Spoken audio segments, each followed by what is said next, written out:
Hello, today I'm going to introduce die cutting and give you some hints and tips to make it a success.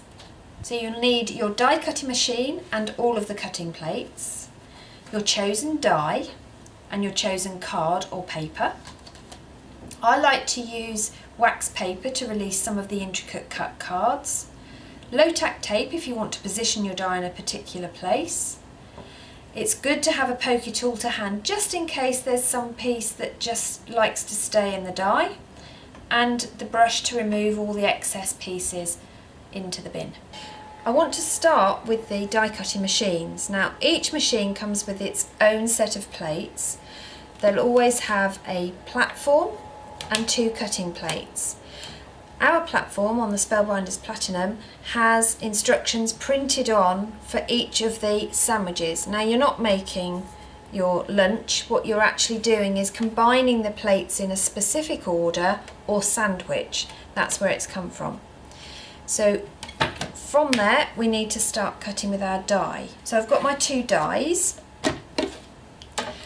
I'm going to cut upwards, but if you want to you can cut downwards. Now you know the way you know which way to cut is the die itself.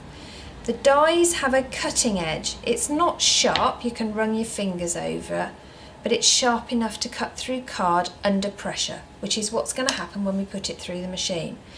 So you place your dies with the sharp side upwards. If you see, the other side hasn't got any edges at all. So I'm going to place them here. I'm not going to bother to tape them because it doesn't really matter out of this piece of card where I cut them, as long as the card is covering them. I'm then going to take my other cutting plate. Now you'll notice that this one I've already used and it's got marks on it. That is what's supposed to happen. Don't panic. You also will find that the plates begin to warp, as in bend slightly. That again is not a problem, that is supposed to happen. That's the design feature of the plates.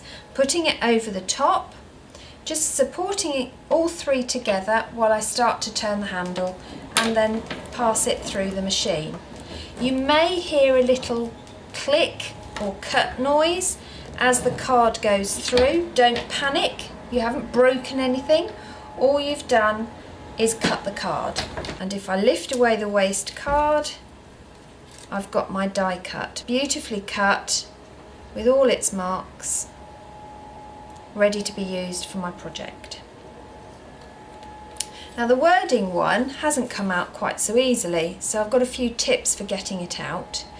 All dies, I'm going to show you on the mermaid, have what we call release holes. These are these tiny little holes here, so you can use it. I've got a bit stuck in here so I can show you. Just to pop with the piercing tool and you'll get all your pieces out. So for the wording one I can do the same and release my die cut wording from the die just by pushing through. The other thing that you can do is to give a quick tap on the side of your platform and that may release. So these little bits in here I can release using the release holes on the back. It is important to take away all those extra pieces, leaving your die clean, ready for the next cut. Otherwise it may not cut as well as you had the first time. But you can see we've got amazing die cut results.